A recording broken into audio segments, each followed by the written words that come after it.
and welcome to another beautiful day here on the Neoprene as we start match 8, game 2 of the Gideon Trials. This match is huge, with Yes, it is. LTD one patch away from the Gideon coin. Yes, it is. It's my match to win here. Let's see what I wake up with. Gonna have to ship that one. Nope, gonna keep that one. Yeah, I mean, the Ancient Tomb, Misty Rainforest is a really nice set of lands.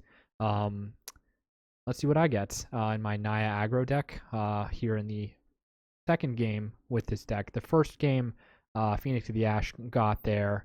Very aggressive deck here. Not going to keep that hand. It was simply put a one lander, and it's just not going to get me there. So having to go to 5, 6 here.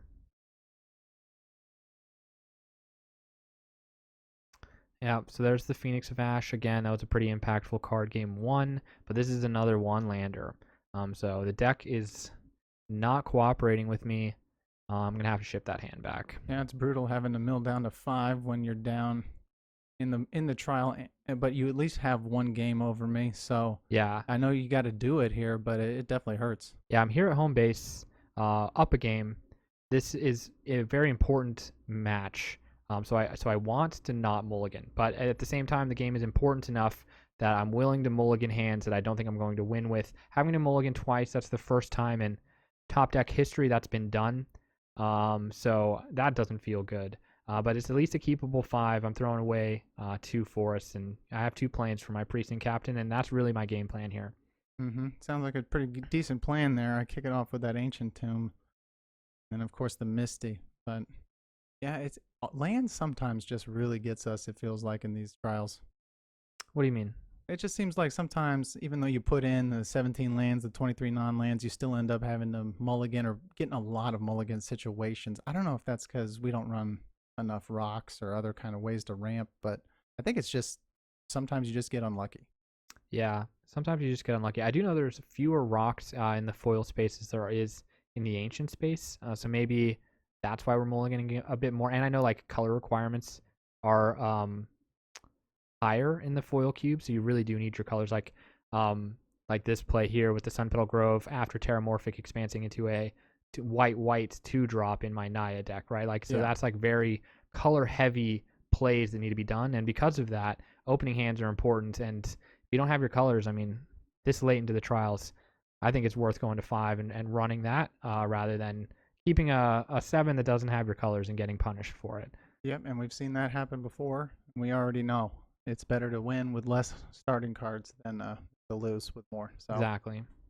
good choices there, EXO. Let's see how it works out for you. I'm going to go ahead and tap for 3 and drop this Courser of Crewfix. super nice little centaur. Yep, helps you with your land ramp plan. It also will heal you from some of the damage that you've been taking through your Ancient Tomb and your fetch lands. So you're hurting yourself with your land production, which I like seeing as the aggro player, but that Courser is gonna help you fix those problems. So Nice. And it immediately gets declared in stone. yeah, I can't have a 2/4 floating around.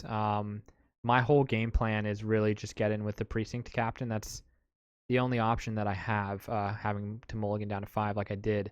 And so removal spell on the 2/4 allows me to keep crunching, and he'll generate 1/1s for me. So that's what I need to have happen. Nice and aggressive there coming from EXO's Naya side. I like to see it moving quick.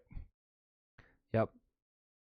Yep. I really need this game. This game will bring me back into the trials and bring us into a tiebreaker for the Gideon coin. That's what I'm hoping for. And I am at my home base here, so I think I can make that happen.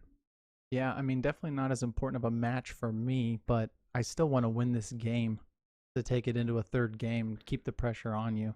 Yeah, it is nice being up with patches like you are. It does take the pressure off you a little bit. So that was a Thundermaw Hellkite for me, which is pretty nice. I don't have the lands for it, but if I can get to 5, that's a really nice way to help me close this game out. Yeah, you definitely have more cards that are like recyclable, replayable, and in this singleton format, I really enjoy that being on the table because really easy to just run things that like once they're gone, right? But I really like the components that you can put together here where you toss things or sack things or they die and you get to replay them over and over again. That's really nice. Yeah, and like you said, it's nice in a singleton format, specifically, like being able to get the same card more than once, even though you're restricted to just one copy of any non-land card, Yeah, any non. I think that's a good style for any cube, really. That's just my opinion. I think it's one of the reasons why Commander is such a popular format is the fact that it's singleton, and Cube also being singleton is fun. But the games are just so completely different because instead of the grand scale that EDH is at, you're at the minute scale with Cube, and I think that's actually better. Like the play mistakes that you make are more impactful. When you have a good line, it's more impactful. Where that stuff doesn't really matter as much in EDH because the games and the plays are just so big that some of the decisions you make don't really matter, but every decision you make in Cube is it's gonna make an impact, you know. So Yeah, I can agree with that. You have more wiggle room in a commander sort of format, where it's like even if you make a mistake, overall you have a wider road. But in drafting and in cube, things are highlighted, so you just don't have as much power available. You don't have enough material available to make repeated play mistakes, or even sometimes just one little play mistake is enough to turn the tides against you. yep, definitely. I was hoping to get it a land off the top there, but I did get a Rancor. The Rancor is still a good draw because the 4 power first strike is going to help me fight through that Hydroid Crisis. Um, so Yeah, you are just coming in hot and fast with the beats here, and I just got my Crisis, and I'm not willing to lose them so quickly, but I am down to 6. yeah, it's all gas, no brakes for me here at this point in the trial. It's like, you know, if I'm going to win, I'm going to win here. And if I lose, that's the coin. So I'm here at home and I want to win as quickly as I can.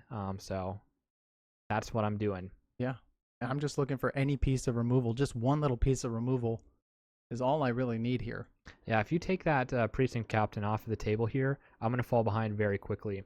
So that's all that's required. You are playing a bug control deck, so should be relatively easy to do. So I am still vulnerable. Like 6 life is still quite a bit of life. Yeah, yeah. I mean, I that's true, but if I don't have it, I don't have it. And Yep. and again, it's like I don't have like 12 instances of removal in this deck. I maybe have a couple. Right. Right. There's the Fallen Apart there, so we're seeing some more silver bordered cards coming in from the Lore Seeker Cube. It does enter with 2 arms and 2 legs. That's what we're representing here with the black and white dice. And if it has no arms, it can't attack. No, if it has no legs, it can't attack. And if it has no arms, can't block. Pretty fun little flavorful zombie, I think. Yeah, I definitely had to read that one a couple times. I'm like, okay, I got it. How are we gonna do this? I like it. Like from a mechanic standpoint, it makes sense. It feels like a zombie. It's a very well designed silver border card, I think. So I like seeing it here on the neoprene. I agree, man. Very cool zombie, and the art is really nice. I like that kind of outline thing that they did. Yep. So I'm untapping with my angry precinct captain up against a stitched together zombie there. There's the Thundermaw Oh, Hellkite. yeah, that's game. I mean, what am I gonna do? I think looks like you have an answer here. Gonna take 2 off the Uh-huh. Ancient Tomb for a miscalculation. That's pretty good. Yeah, it almost looks like I moved that over from the ancient cube, but it is foil, so it does belong here. Yep. Nice little callback into the Ancient Cube there from the foil space. I do like you taking life off the Ancient Tomb. Um, I like seeing that. Even though I lost the dragon, I still am getting in some damage. And of course, the angry precinct captain is taking down the zombie, and his soldier friends are getting in for damage. Yeah, but with 2 life left and you having red, I mean, I'm just 1 instant away from death here. Is that what I'm thinking at this point? Yep. So it's just like this is my last turn. I have no removal, just a Johnny, you know, a clone, a super cool clone, a Stitcher Yep. supplier, and a Sword of the Animus. So what am I gonna do? Yep. Looks like you're up against the ropes here in this match 8 game 2. Playing the Stitcher supplier just to put some blockers on the ground for the soldiers, but is going to be enough? That's the question. It's interesting you can't use the Ancient Tomb now since you're at 2 life. That land has essentially been made useless until you find a way to gain some life. Yeah, I didn't want to kill myself with it on purpose, Harry Carry, just yet. Because technically I'm not dead to board, but Yeah, well, What are you holding? I have Oh, a Burst burst Lightning. lightning and a conclave tribunal in my hand. So why don't you just play the Burst Lightning now and end it? Well, the reason is, if you have a way to counter it, like I'm baiting a counter spell with the conclave I've got tribunal. 2 black mana or a Yeah, tomb. it's just, it was just, something. Now you It got was it. a backup plan, but yeah, GG. GG, my friend. We're going to the sudden death match.